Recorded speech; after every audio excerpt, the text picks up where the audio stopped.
esta noche quiero hablarte acerca de un tema titulado Dios encarnado. Dios encarnado.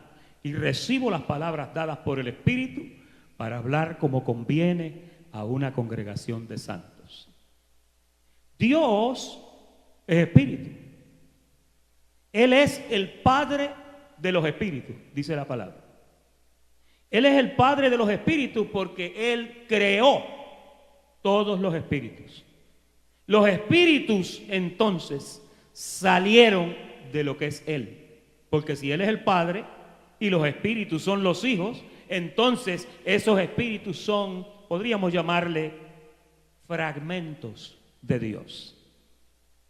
Ahora, antes de Dios no hay nada. Después de Dios no hay nada. Él es el alfa y la omega. Él es el principio y el fin. Ahora, oye bien, al Padre de los espíritus nadie lo había visto jamás. Así dice Juan, capítulo 1, versículo 18. Mire qué escritura tan sencilla el apóstol del amor escribe y dice: a Dios nadie le vio jamás. El unigénito Hijo que está en el seno del Padre, Él le ha dado a conocer. Mira qué verdad tan profunda y tan tremenda. Jesús dio a conocer a Dios, pero a Dios nadie lo había visto.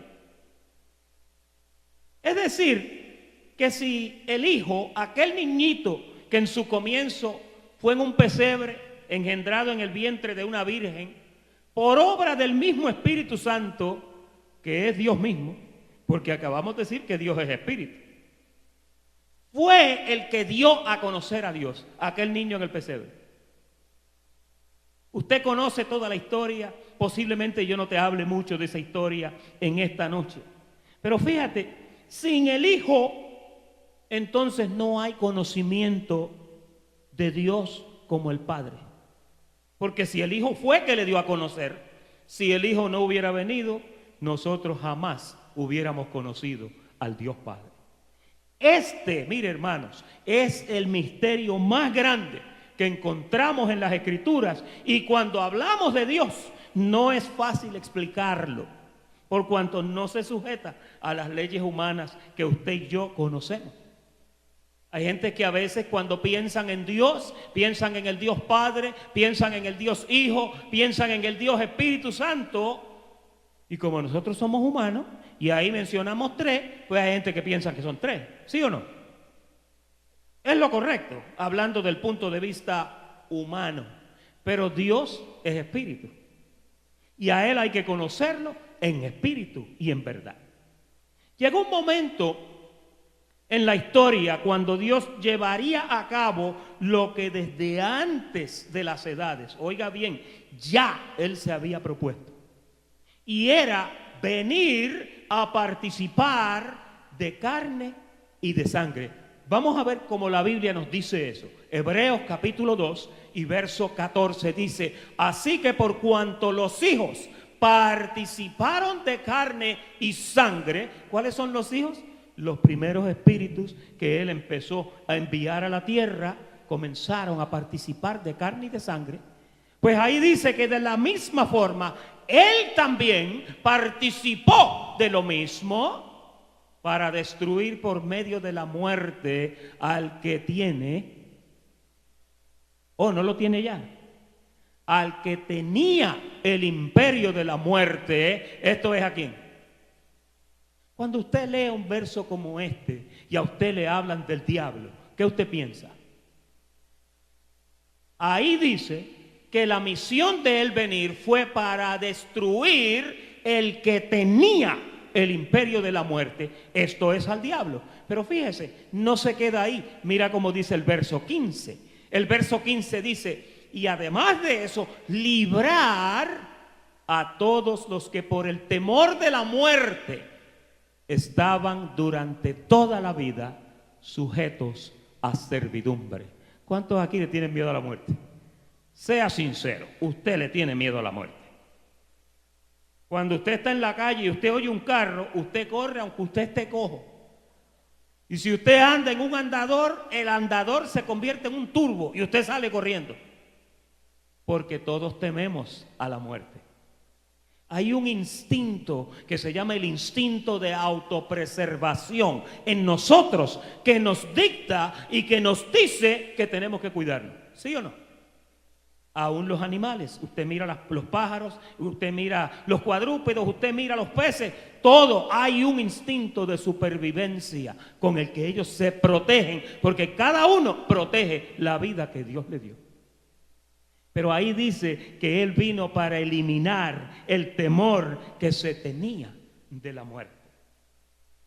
Ahora, llegó el momento que ocurrió eso, y ahora yo quiero llevarte a una escritura del apóstol Pablo, donde él habla de este episodio. Mira cómo dice Primera de Timoteo, el capítulo 3 y verso 16. Dice, porque indiscutiblemente ¿grande es qué? Fíjate, cuando hablamos de la encarnación de Dios, y el tema de hoy es el Dios encarnado, cuando se habla de eso, ese es el misterio más grande, como te decía anteriormente. Eso es un misterio indiscutiblemente grande. Y luego te dice, el misterio es que Dios fue manifestado en carne.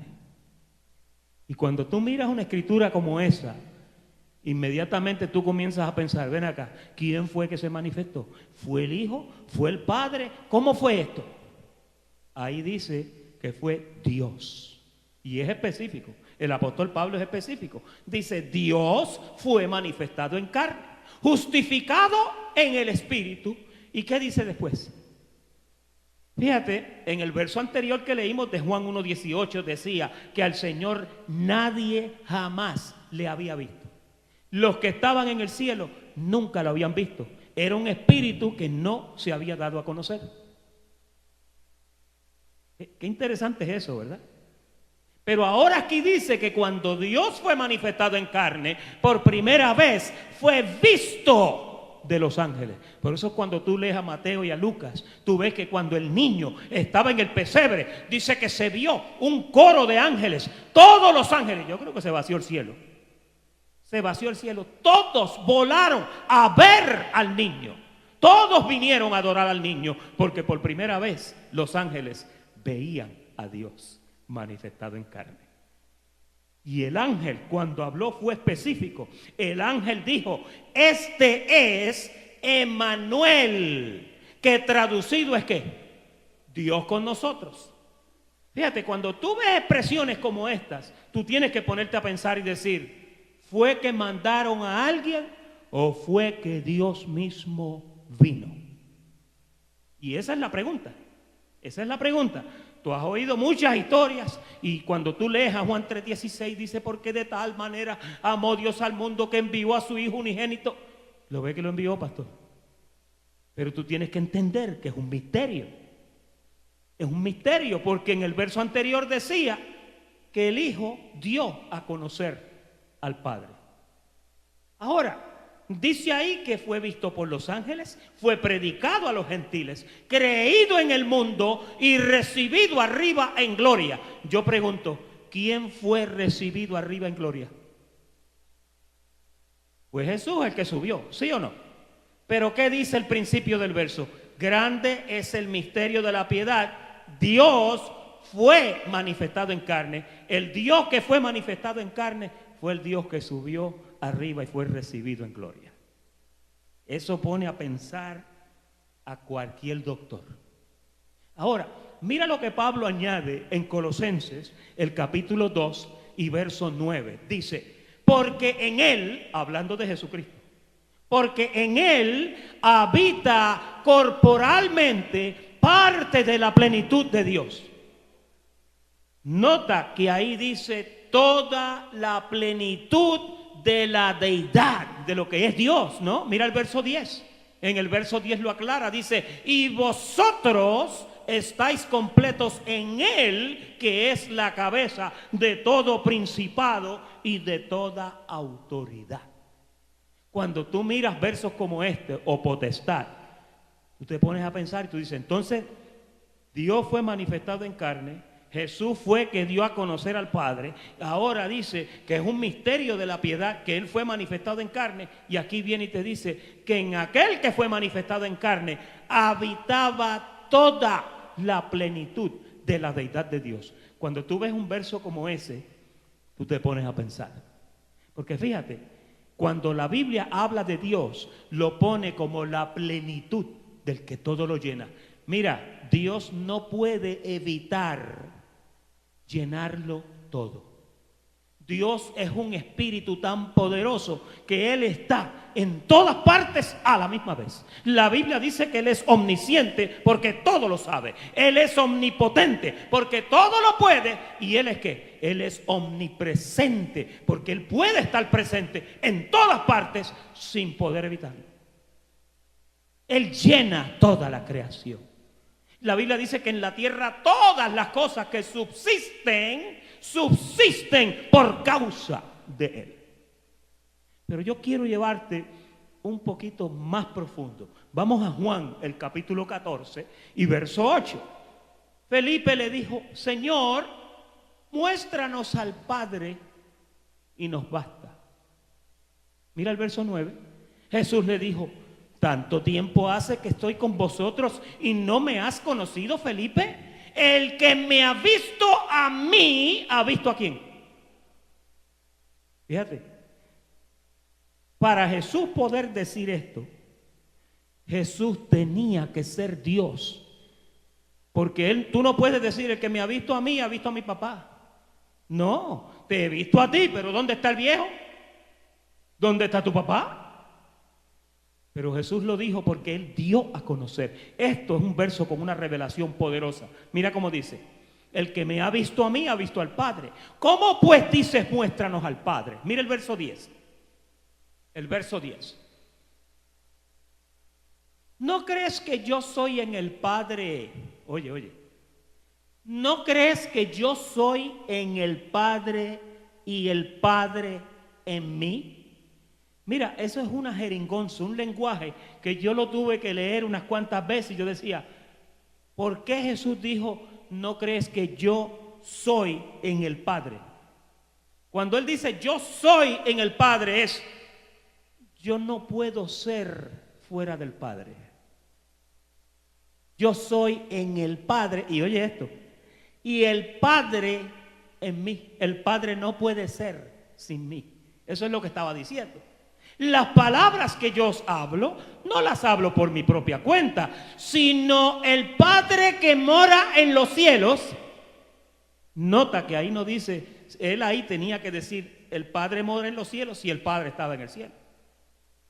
El Padre que mora en mí. Él es el que hace las obras. Mira el verso 11 porque se pone más interesante.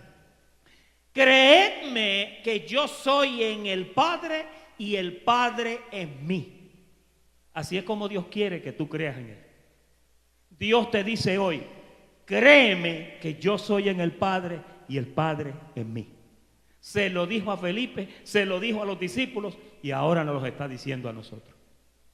Cuando tú pienses en el bebé, en el pesebre, no pienses que mandaron otro bebé y que el Padre se quedó allá arriba. Si en Jesús habita toda la plenitud de la deidad de Dios, Jesucristo tiene que ser Dios. Dígale al que está a su lado, Jesucristo es Dios. Mira, si a ti te da miedo pronunciar una frase como esta, necesitas trabajar con eso. Por causa de que esto es una revelación que está por toda la palabra. Fíjate, la presencia corporal de Cristo era una expresión del Dios invisible que es el Padre. Eso lo dice el escritor de Hebreos. Dice, Dios es la vida, el que sostiene todo por la palabra de su poder y por su palabra todas las cosas, oye, subsisten. ¿Tú sabes lo que quiere decir que subsisten? Que siguen en existencia. Siguen en existencia, porque la palabra que Él habló es tan poderosa que tiene la virtud de sostener todo lo que Él dijo que fuera. Cuando Él dijo, sea la luz, ¡boom!, fue la luz. Ahí entra la teoría del Big Bang. ¿Tú has oído por ahí la teoría del Big Bang? Que hay gente que cree que el universo se creó con una explosión fortuita de átomos y que de momento, por una fuerza misteriosa, ahí solito, sin ningún ingeniero intervenir, la Tierra adquirió una precisión matemática precisa de lo que es hoy. Eso no lo cree nadie. Mira, es más difícil explicar que no hay Dios que explicar que hay Dios.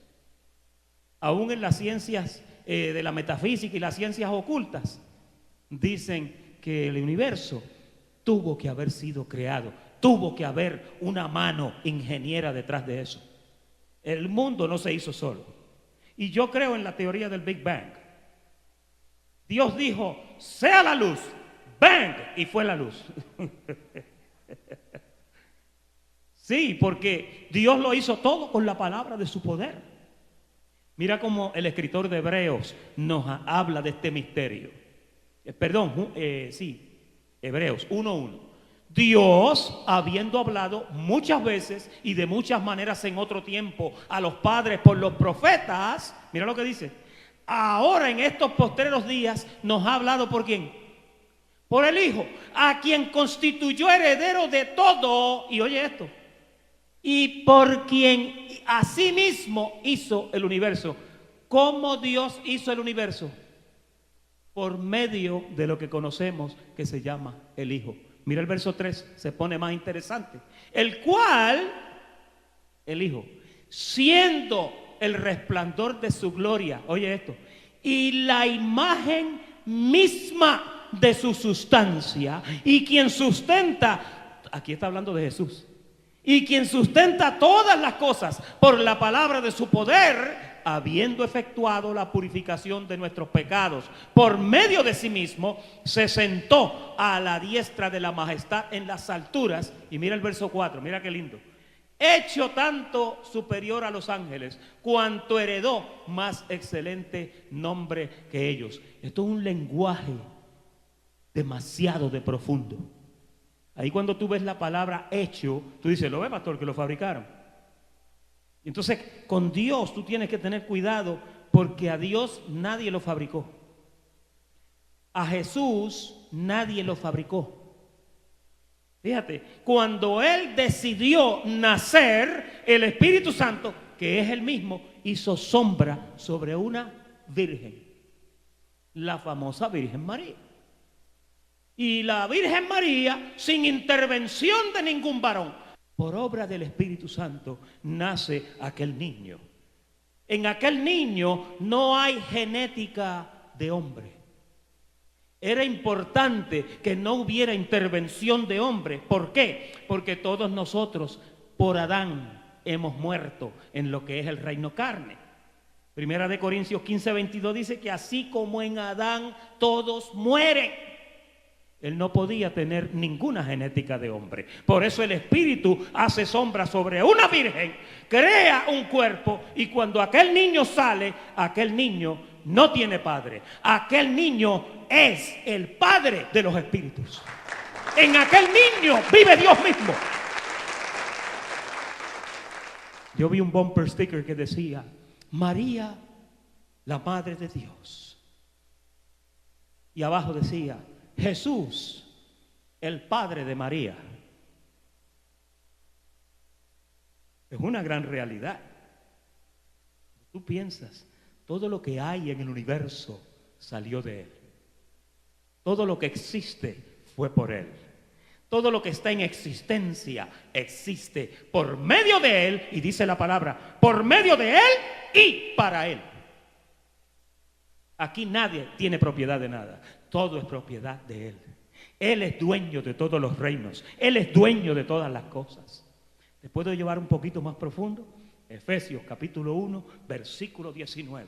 Cuando el apóstol Pablo está hablando un poco de este poder de Dios, dice, ¿y cuál la supereminente grandeza de su poder para con nosotros los que creemos según la operación del poder de su fuerza. Ahí como que él trata de explicar un poco la fuerza, pero mira el verso 20, la cual, esa fuerza, ese poder, esa supereminente gracia, dice, operó en Cristo, resucitándole de los muertos y sentándole a su diestra en los lugares celestiales. Oye, qué cosa tremenda, ¿eh? El poder que había en Jesús era tan tremendo que mira, a él nadie lo podía matar. Dice ahí, la cual operó en Cristo, resucitándole de los muertos y sentándole a la diestra en los lugares celestiales. Mira el otro verso, sobre todo principado. Principado es toda autoridad. Y su autoridad y poder y señorío y sobre todo nombre que se nombra, no solo en este siglo, sino también en los demás siglos, en el siglo venidero.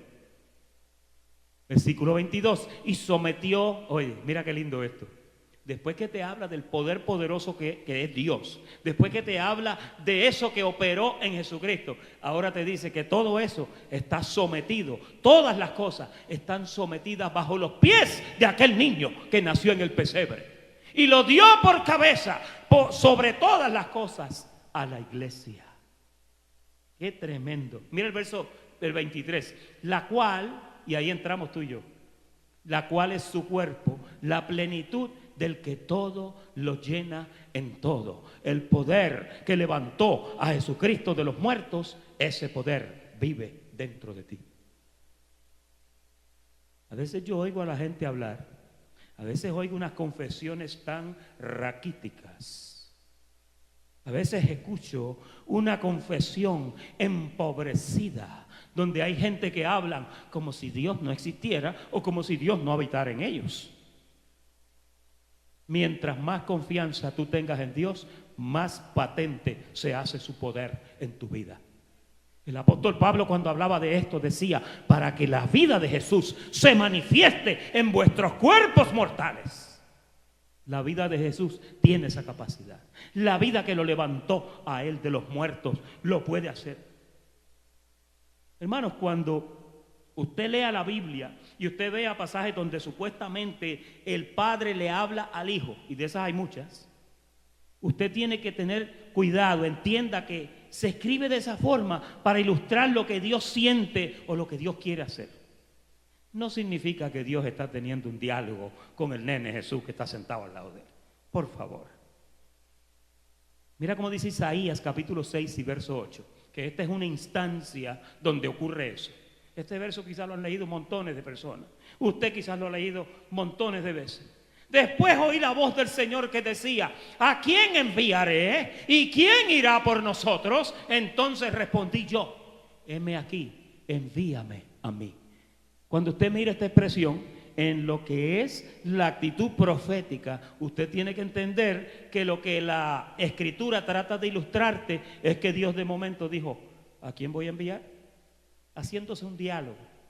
¿Ustedes se acuerdan una vez que Jesús estaba con los discípulos y había una gente presente con él y de momento se oyó como un trueno? Y muchos de ellos dijeron, el trueno le ha hablado. Y él dijo, esa voz que ustedes oyeron no vino por causa de mí, sino por causa de ustedes. Cuando a Jesús lo bautizaron, se oyó una voz que decía, este es mi hijo amado en el cual tengo complacencia. Usted oye eso y usted se imagina al padre, ahí está mi nene, qué bueno, les presento a mi nene, estoy muy complacido con mi nene. Es un lenguaje simplemente para expresarte que Dios estaba satisfecho con lo que Él mismo estaba haciendo. Mira cómo dice Juan capítulo 10 y verso 18. Nadie me quita la vida, sino que yo mismo la pongo. Tengo poder para ponerla y tengo poder para volverla a tomar. Este mandamiento recibí del Padre. Conforme a lo que hemos hablado hasta ahora, ¿quién era el Padre? Era el mismo. ¿Dónde habitaba el Padre? Estaba dentro del mismo. Como él le dijo a Felipe, yo soy en el Padre y el Padre en mí. Ahora, mira lo que dice aquí. A Dios nadie lo podía matar. Yo me imagino que si al Señor alguien venía y le daba un tiro, pensaban que lo podían matar. Hermanos, usted se puede imaginar el espíritu creador, el Padre de los espíritus que vive en un cuerpo. ¿Moriría él si trataran de matarlo? Pastor, eso está medio difícil porque a él lo crucificaron, fíjate. A él lo crucificaron en una cruz. A él le pusieron una corona de espinas. A él lo latigaron un montón de veces. A él lo ridiculizaron. Pero oye esto, él no murió hasta que él mismo quiso. Y hay muchas explicaciones médicas. Inclusive hay una canción que yo cantaba que decía que el soldado romano, que con la lanza que le dio, le provocó una lavaza en el corazón. Lavaza al corazón. Yo la cantaba muchos años atrás. ¿Qué lavaza ni qué lavaza? Hay muchas cosas técnicas que los médicos te pueden decir de lo que le estaba pasando a él en la cruz, y es cierto hasta cierto punto. Pero hasta que él no decidió abandonar el cuerpo, aquel cuerpo no podía morirse. El espíritu se tuvo que salir del cuerpo para que el cuerpo se muriera. Él dijo: en tus manos encomiendo mi espíritu. Con esas palabras dio a entender: ahora me voy a salir de aquí. Qué lindo lo pone el apóstol Pedro cuando dice que el espíritu de Cristo dice que salió y bajó a las partes más bajas de la tierra a predicarle a los espíritus encarcelados que aún habían muerto para el tiempo del diluvio. Él llegó a aquel lugar donde la gente moría sin esperanza, y él llegó allí. Oye, Pablo lo pone más lindo. Pablo dice que llegó y empezó a coger toda la cautividad y dijo: bueno, muchachos, time is up, nos vamos de aquí. Efesios 4 dice que agarró cautiva la cautividad y se la llevó con él. Dios cambió el orden de la muerte. Dios cambió el orden de las cosas. Cuando Jesucristo resucitó, mira, ¿tú sabes lo que dice la Biblia? Que aquel poder de resurrección fue tan poderoso que se abrieron un montón de tumbas por allí, por Jerusalén, y empezaron a resucitar gente del poder tan poderoso que levantó a Jesucristo de los muertos. Se levantaron un montón de muertos también. Obviamente volvieron a morirse, como Lázaro, que resucitó pero volvió a morirse. Tabita resucitó pero volvió a morirse. Fíjate, nadie le quitaba la vida. Y fíjate, a él trataron de quitarle la vida varias veces. Mira, te voy a dar un pasaje. Juan capítulo 8, versículo 56. Dice: Abraham vuestro padre se gozó de que había de ver mi día, y lo vio y se gozó. Oye eso, Abraham vio el día de Jesús. Mira el otro verso. Entonces le dijeron los judíos: pues si tú aún no tienes 50 años y has visto a Abraham. Jesús le dijo: de cierto te digo, antes de que Abraham fuese, yo soy. Nota, Jesús nunca dice yo era, porque yo era implica un pasado. Yo soy. Una vez él dijo yo soy cuando lo arrestaron. ¿Tú eres Jesús? Yo soy. Dice que cayeron todos al piso cuando dijo yo soy, porque esa expresión de yo soy era una expresión de poder. Dice: tomaron entonces piedras para arrojárselas. Y mira lo que pasó aquí. Muchos exégetas han analizado esto.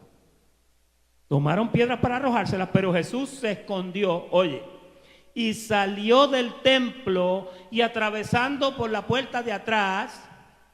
¿Qué dice ahí? Ahí tú ves el poder de Dios en acción. No era tiempo de morir apedreado. Por el mismo frente de las narices de ellos pasó y no lo vieron. Dice que se fue. Mira otro pasaje que dice eso mismo. Lucas capítulo 4, versículo 28. Al oír estas cosas, esto fue en la sinagoga, cuando él leyó el libro de Isaías, ¿te acuerdas? El Espíritu de Dios está sobre mí y me ha ungido para llevar a los cautivos y para libertar y para hacer y para hacer. Y cuando terminó, dijo: hoy se cumple esta escritura en mí. Y al oír eso, dice que los de la sinagoga se llenaron de ira. Mira el verso 29. Y levantándose, le echaron fuera de la ciudad y lo llevaron hasta la cumbre de un monte sobre el cual estaba edificada la ciudad de ellos. ¿Para qué? Para despeñarle, para darle la muerte. Ahora, mira lo que ocurre en el verso 30, que es una fotocopia de lo que leímos ahorita. Mas él pasó ¿por dónde? ¿Qué tú crees que pasó ahí? ¿Tú te acuerdas de un programista que se llamaba Dick Tracy? ¿Te acuerdas cuando él decía, ¡alto la acción! Y se quedaba todo así. Así se quedaron todos, porque él no tenía que morir apedreado. Él no tenía que morir de esa forma. Y sencillamente, él no tenía que hacerlo. Por lo tanto, frisó a todo el mundo y dice que caminó por en medio de ellos y se fue. Y no lo pudieron tocar. ¡Qué Dios tan poderoso! Él vino a hacer lo que la Escritura decía que él tenía que hacer. Él vino a cumplir toda la Escritura sin fallarle ni un tilde a la Escritura. Ese es el Jesucristo que tú le sirves. Ese es el Jesucristo que tú alabas. Ese es el Jesucristo que tú exaltas. ¿A quién te exaltamos, Dios? Exaltamos al único y verdadero Dios. Mira cómo dice Mateo capítulo 2 versículo 7. Entonces Herodes, llamando en secreto a los magos, esto era cuando los magos, él se enteró que iban a ver al niño a Belén, indagó de ellos diligentemente el tiempo de la aparición de la estrella, porque esta gente estudiaban con sectantes las estrellas y sabían. Y dice ahí, y enviándolos a Belén, dijo, id allá y averiguar con diligencia acerca del niño, y cuando le halléis, hacedmelo saber para que yo también vaya y le adore. ¿Cuántos creen que él iba a hacer eso? Lo que iba a hacer, mira, porque después lo hizo, mandó a matar todos los niños de 2 años para abajo, porque no tuvo suerte encontrando al Rey de Reyes y al Señor de Señores. Y entonces ahí dice, ellos habiendo oído del rey se fueron, y he aquí la estrella que habían visto en el oriente iba delante de ellos, hasta que llegando se detuvo donde estaba el niño. ¡Qué poder! Aquel niño en el pesebre y todo el orden de las estrellas, mira, se movían y todo indicaba dónde estaba aquel poderoso niño. Dice que cuando llegaron al ver la estrella se regocijaron con muy grande gozo, y al entrar en la casa vieron al niño con su madre María, y postrándose, ¿qué hicieron? Le adoraron, y abriendo sus tesoros ofrecieron presentes de oro, incienso y mirra, que no lo vamos a hablar en esta noche, pero cada una de esas cosas, las 3 cosas Jesús las necesitó después, hasta en su sepultura. Mira el verso 12, que aquí es donde está la revelación. Pero siendo avisados por revelación en sueños, ¿quiénes? Los 3 reyes magos. ¿Cómo se llamaban los 3 reyes magos? Hoy yo vi uno porque son Melchor, Gaspar y Baltasar. Pero hoy yo vi uno que decía Malhechor va a saltar y no sé cuántos lo vieron. Yo me reí con eso. Dice que a los 3 Dios le habló en sueño y le dijo que no volviesen a Herodes. Regresaron a su tierra por otro camino. Aquel niño tenía un poder para metérsele hasta en los sueños a los reyes que venían a visitarlo. Qué tremendo poder es el que opera en el universo. Yo quiero que tú trates de ver esto. Dios está activo en la vida. Dios está activo en tu vida. Dios está activo en todo lo que es la creación. Dios está presente. Dígale al que está a su lado, Dios está presente. Y hay gente que hablan como si Dios no estuviera presente. Hay gente que oran y dentro de ellos saben que Dios no los está escuchando y Dios no los está oyendo. Porque para que Dios te oiga, tú tienes que creer que Él te está oyendo. Una vez Él dijo, Padre, te doy gracias porque tú siempre me oyes. Eso es enseñándonos a nosotros que hagamos lo mismo. Cuando tú ores, no dudes de que Dios no te escucha. Tú eres guardado por ese mismo poder. Por eso en esta Navidad no se celebra el nacimiento de una criatura cualquiera. Se celebra el nacimiento del niño que en carne representó a Dios, cual él mismo Dios estaba en él. Él era Dios, aquel niño era Dios, Emmanuel, Dios con nosotros. Se vació el cielo para venir a verlo. Mire cómo profetizó Isaías esto, y ya estoy terminando.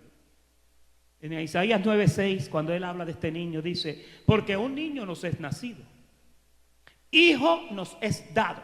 Ahora, inmediatamente que habla del nacimiento de ese niño, mira cómo comienza a describir las características que tiene el poder de este niño. Dice, el principado sobre su hombro. ¿Sabes lo que es principado? Principado es todo lo que es autoridad. Él lleva esa autoridad sobre él. Y se llamará su nombre admirable, consejero, Dios fuerte. ¿Y qué más? El niño se llamaba ¿cómo? El Padre eterno es el viejo, ¿sí o no? Y el príncipe de paz es el joven, ¿sí o no? Porque el príncipe es el hijo del Padre, ¿no? Ese verso es tan claro y tan sencillo. Te dice, el niño tiene toda la autoridad. Se va a llamar admirable, se va a llamar consejero. ¿Alguien aquí ha oído cuando Jesús dijo, cuando yo me vaya, les voy a enviar a otro consolador, a otro consejero? El consejero es el Espíritu Santo. Pues ahí dice, Él es consejero como el Espíritu Santo. Él es Dios fuerte. Él es Padre eterno como el Padre. Y Él es el príncipe de paz como el Hijo. Aquel niño lo iba a tener todo. A aquel niño no le iba a faltar nada. Era Dios manifestado en carne. Y el tema de hoy es Dios encarnado. Cerrando, mira como dice el apóstol Pablo en Romanos capítulo 9 y versículo 13. Porque deseara yo mismo ser anatema, separado de Cristo por amor a mis hermanos, los que son mis parientes según la carne, hablando de los judíos, mira el 4, que son israelitas, de los cuales son la adopción, la gloria, el pacto, la promulgación de la ley, el culto, las promesas. Esto es una secuencia. Ahora en el 5, mira dónde llega. De quienes son los patriarcas y de los cuales según la carne, ¿vino quién? Vino Cristo, el cual es ¿qué? Dios sobre todas las cosas, bendito por los siglos. Cuando Pablo te habla de Jesucristo, Pablo te dice que Jesucristo es Dios. Pablo te dice que toda la autoridad la tiene que Él. Pablo te dice que en Él tú estás completo porque Él es, mira, la plenitud completa de lo que es Dios está metida en Él. No busques a Dios fuera de Cristo. No busques a Cristo fuera de Dios. No es posible. Jesucristo es Dios. Diga, Jesucristo es Dios. Eso es una historia tremenda. La historia de que el Padre mandó un niño es una historia muy linda. Mandaron a alguien. Qué bueno, nos va a representar. Apareció alguien. Pero cuando tú miras un poquito más para adentro y empiezas a rebuscar, te das cuenta que no fue que mandaron a alguien. Él mismo vino. Dios fue manifestado en carne. Él dejó su trono de gloria, dice la palabra, y vino y se humilló a sí mismo hasta lo sumo y pasó por todo lo que tuvo que pasar para entonces subir por encima de los cielos y llenarlo todo con un nombre más excelente que todo nombre que se nombra. En la Navidad lo que en realidad se celebra no es el nacimiento del niño Jesús, más grande de la historia hasta ahora. Digo hasta ahora porque hay un evento que no ha ocurrido todavía, que ese sí que va a conmover el universo completo. Ese sí que va a conmover la tierra completa. Un día va a ser mediodía aquí o allá, y un día va a ser medianoche aquí o allá, y de momento, donde es mediodía, se va a poner más claro todavía, y donde es medianoche, se va a poner como de mediodía. Cuando las nubes del cielo se abran, y cuando aquel portón se abra, y cuando descienda del cielo Jesucristo mismo, el que subió por las nubes para llevarlo todo, cuando venga, dice que toda la tierra será alumbrada con el resplandor de su venida. Ya no vendrá como un niño en un pesebre. Ahora dice que viene como un león. Viene con una espada aguda que le sale de la boca, que es la palabra de autoridad. Viene montado sobre un caballo blanco. No vaya a pensar que es una yegua blanca. No, eso es algo literal que no tiene nada que ver con lo que es. Pero vendrá lleno de gloria. ¿Y sabes lo bello de todo esto? que de la misma forma que todos los ángeles se juntaron en el pesebre cuando Él se manifestó, cuando Él presente su rostro por las nubes del cielo, dice que tú y yo seremos transformados en un abrir y cerrar de ojos. A la final trompeta vamos a subir y nos vamos a encontrar con Él en las nubes. Allí va a haber otra reunión que va a ser poderosa, va a ser superior a la reunión del pesebre. ¿Cuántos esperan eso?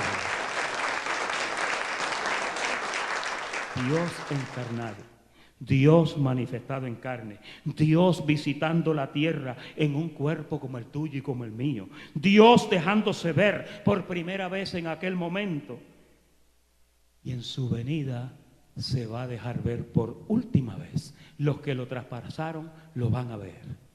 Todo ojo le va a ver. Unos lo van a ver para gozo y otros lo van a ver para tristeza. Pasa, Erika. Dice que los ángeles corrieron para verlo por primera vez. Yo quiero en este día, con estas humildes palabras, desearte una feliz Navidad. Cuando veas tu arbolito allí en tu casa y le pongas los regalitos y hagas todas esas cositas que tú haces y te bebas el eggnog y escuches a Nat King Cole, chestnut roasting on an open fire. Gózate con todo eso, pero no te olvides que lo que pasó en Navidad fue que Dios fue encarnado. Con eso te dejo en esta noche. Vamos a estar en pie y le damos muchas gracias al Señor por todas sus maravillas. Yo declaro que esta palabra cavó hueco en ti. Yo declaro que tú te vas pensando. Yo declaro que tú reflexionas en esta revelación y que Dios te enriquece. Le doy gracias a Dios por tu vida y oro en estas Navidades para que el Señor te guarde, para que el Señor te proteja, para que te traigan todos los regalos que tú quieres, incluyendo aquella olla de teflón que tú querías. Hoy vi una foto de una olla envuelta en papel de regalo, pero se veía que era una olla. Y el que la tenía en la mano decía, ay Señor, que sea un iPad. Que sea un iPad, era una olla. Te declaro bendecido. Muy buenas noches, tenemos algunos aperitivos a la parte de atrás. Te invito a que pases con nosotros y te goces un ratito. Hay también un mural donde le quiero sacar fotografías a ustedes. Así que quédese por ahí, no se vaya. Amén. Bendecidos y muy buenas noches. Quedan despedidos.